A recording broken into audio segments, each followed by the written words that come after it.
Hello everyone, जय माता दी सभी को। कैसे हैं आप लोग? माता रानी कृपा से स्वस्थ होंगे, यही उम्मीद है। माता रानी आप लोगों पर हमेशा कृपा दृष्टि बनाए रखे। आइए जानते हैं पितृपक्ष कब से कब तक प्रारंभ हो रहा है, इसके क्या नियम होते हैं, क्या कार्य वर्जित होते हैं, क्या करने चाहिए, क्या नहीं करने चाहिए। पूजा पाठ कर सकते हैं, नहीं कर सकते हैं, सूर्य देव को जल दे सकते हैं या नहीं दे सकते हैं, बर्थडे मना सकते हैं या नहीं मना सकते हैं, सारी भी चीज़ों पे मेरा वीडियो है। आइए जानते हैं। नया श्रृंगार हम खरीद सकते हैं या नहीं खरीद सकते हैं, आइए जानते हैं। पितृपक्ष हमारा प्रारंभ हो रहा है 7 सितंबर से, दिन पड़ रहा है रविवार, और इसका समापन हो रहा है 21 सितंबर को, और दिन पड़ रहा है रविवार। आप तिथि नोट कर लें। अब आता है पितरों को हमें प्रसन्न करने के लिए हमें बहुत कार्य वर्जित करने होते हैं, क्योंकि पितृपक्ष जो पृथ्वी लोक पे 15 दिन के लिए पितर आते हैं हमारे, वो हमारे इर्द गिर्द घूमते हैं पशु पक्षी के रूप में, और वो हमको देखते हैं कि हमारे बच्चे क्या कर रहे हैं हमारे लिए। तो हमें उनको प्रसन्न करने के लिए जो कार्य वर्जित होते हैं उनका हमें ध्यान रखने होता है। सबसे मेन चीज होता है जो पितृपक्ष पूर्णिमा से लेके अमावस्या तक चलता है। तो पूर्णिमा को प्रारंभ होता है और अमावस्या के दिन समापन होता है। अब आता है जो नहीं करने वाले कार्य, कौन कौन से कार्य होते हैं।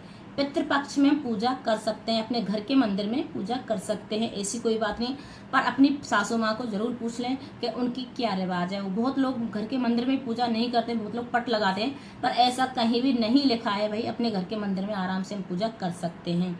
और तीर्थ स्थल पर जा सकते हैं। बहुत लोग बोलते हैं तीर्थ स्थल पर नहीं जा सकते, जा सकते हैं। तीर्थ स्थल पर कोई भी रोक टोक नहीं होती है। नया कपड़ा नहीं खरीद सकते हैं। जो घर के पुरुष और महिला होते हैं वो नया कपड़ा नहीं खरीद सकते हैं। अगर कारण बस बच्चे के कपड़े नहीं आए और उसका बर्थडे पड़ रहा है तो उसके लिए हम कपड़े दिला सकते हैं बच्चे के लिए, पर जो घर के पुरुष और महिला होती है उनके लिए नया कपड़ा नहीं खरीदा जाता है। सबसे मेन चीज होती है महिलाओं को बाल और पुरुषों को बाल और नाखून कटवा लेने चाहिए। पहले जो घर की महिलाएं होती हैं, जो वर्किंग वो लेडीज हैं, और से थ्रेडिंग करवा सकती हैं अब भाई, क्योंकि गंदा लगता है, वो काम करने जाते हैं इसलिए। पर बाल जरूर कटवा लेना चाहिए, क्योंकि बाल पहले ही कटवा के फ्री हो जाते हैं जो पुरुष और महिला होती हैं, क्योंकि सही नहीं रहता जो सर से बाल कटता है। तो अब आता है घर के पुरुष और महिलाओं को नाखून भी नहीं काटा जाता 15 दिन के लिए, ये भी पहले ही कटिंग वगैरह करके रख लेनी चाहिए। फिर आता है कि जो महिलाओं को नया श्रृंगार खरीदना चाहिए या नहीं खरीदना चाहिए, या यूज करना चाहिए नहीं करना चाहिए। घर की महिलाओं को जो अपनी लेडीज हैं तो उनको नया श्रृंगार नहीं खरीदना चाहिए और ना उनको यूज करना चाहिए। जो हमारा पहले का पुराना श्रृंगार रखा है उसी से हमें यूज करना चाहिए। और हमें पीला सिंदूर नहीं लगाना चाहिए कभी भी, रेड सिंदूर हम लगा सकते हैं जो 15 दिन हमारे जो पितृदोष के पितृपक्ष के चलते हैं। अब आता है और ऐसा क्या करना चाहिए। तो मेन चीज है हम सूर्य देव को जल बहुत जगहों पे देते हैं, बहुत जगहों पे नहीं देते हैं। तो हमारे तो देते हैं भाई पितृदोष, मतलब यहाँ पे सूर्य को जल। और कहीं नहीं देते हों तो अपने घर के माँ बाप को या दादा को या सास ससुर को, किसी को पूछ सकते हैं, जो बड़ा घर का सदस्य होता है उसको पूछ सकते हैं, क्योंकि पितरों को खुश करना बहुत जरूरी होता है। पितृ ही हमारी जो भी पूजा पाठ लगती है, पितृ ही हमारी कामना करते हैं, वो भगवान तक हमारा जाता है। तो हमें पितरों को खुश करना बहुत जरूरी होता है। छोटा हो बड़ा हो, मतलब वैसे बड़े बहू बेटे का ही होता है पितरों को खुश करने का, पर ऐसा कहीं भी नहीं लिखा हुआ है कि जो घर का बड़ा बहू बेटा नहीं कर रहा है और छोटा और नहीं करे या बीच का नहीं करे। भाई अपने अपने पितरों को सभी लोग खुश कर सकते हैं। उससे क्या है, हमारे घर में सुख शांति रहती है और पितृदोष हमारे घर को नहीं लगता है। जिस वक्त जैसी सामर्थ्य के अनुसार हो जाए वो उसको करना चाहिए। अब आता है कि पशु पक्षियों को नहीं मारना चाहिए, क्योंकि पशु पक्षियों के रूप में हमारे पितृ जो होते हैं वो उन्हीं के रूप में घूमते हैं, तो उनको डंडा वगैरह नहीं मारना चाहिए। इस बात का भी विशेष ध्यान रखना है, क्योंकि पृथ्वी लोक पर जो 15 दिन के लिए हमारे पितृ आते हैं वो पशु पक्षियों के रूप में ही हमारे इर्द मतलब आसपास घूमते हैं। अब आता है कि पितृपक्ष में हमें लहसुन, प्याज, मांस, मदिरा, मछली वगैरह जो भी अंडा वगैरह कुछ भी नहीं खाया जाता है। 15 दिन के लिए भी ये भी छोड़ा जाता है। अगर किसी का हस्बैंड नहीं मान रहे हैं तो लहसुन प्याज का आप तड़का लगा सकते हैं, पर जो फिर भी मांस में तामसिक भोजन को बिल्कुल भी नहीं खाया जाता है। बिल्कुल सादा सिंपल खाना खाया जाता है।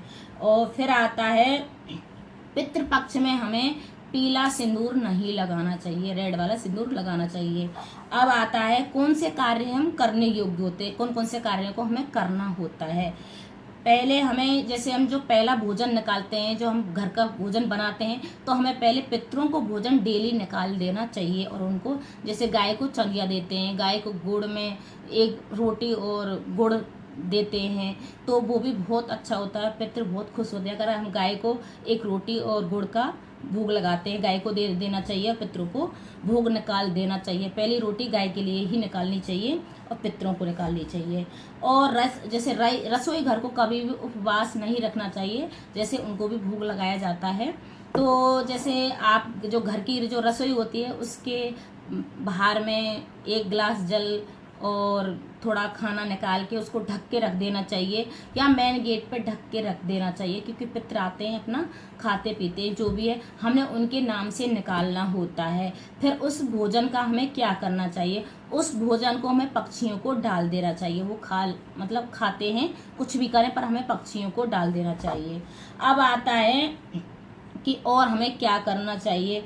हमें दक्षिण दिशा की तरफ मुख करके हमें जल देना चाहिए पितरों को, और उनकी पूजा अर्चना जो भी होती है, जो भोग लगाया जाता है डेली, दक्षिण दिशा की तरफ मुंह करके ही हमें भोग निकालना है, और भोग भी उनको उसी तरफ से हमें रखना है। और मेन गेट होता है वहाँ पे जल का छिड़काव जरूर देना चाहिए डेली।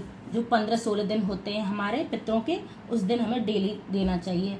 और सबसे मेन क्या होता है, अगर हम कर सकते हैं तो आटे का चौमुखी दीपक भी हम दक्षिण दिशा की तरफ हम लगा के रख सकते हैं 15-16 दिन, जिससे हमारे पितृ खुश हो जाएं और हमको जाते जाते आशीर्वाद देते जाएं, जैसे हमारी रात दिन चौगुनी हो जाए। तो हमें अपने पितरों को खुश करना है, छोटी छोटी बातें इनका विशेष ध्यान रखना होता है। और जो मांगलिक कार्य होते हैं जो बड़े, उनको कभी भी नहीं किया जाता है पितृपक्ष में।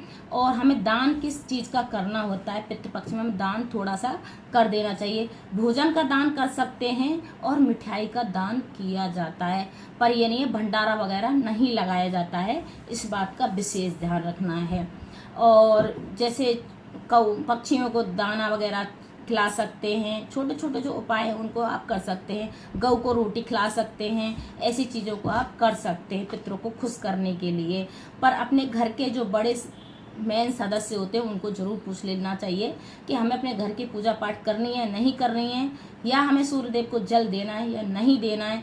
इस बात की पूछ लेना चाहिए कि हमारे तो पूजा पाठ होती है और जल भी दिया जाता है। बहुत जगहों पे सूर्यदेव को जल नहीं देते हैं, बोला जाता है कि पितृ हमारे जल को ले लेते हैं, या कुछ भी है, जो भी जिसके यहाँ पर रिवाज है उस प्रकार से करना चाहिए। पर मेरे अनुसार हमारे तो होता है तो हम तो देते हैं। अगर मेरी वीडियो अच्छी लगे तो लाइक करें, शेयर करें, कमेंट करें, सब्सक्राइब करें। हर हर महादेव जरूर लिखें कमेंट में।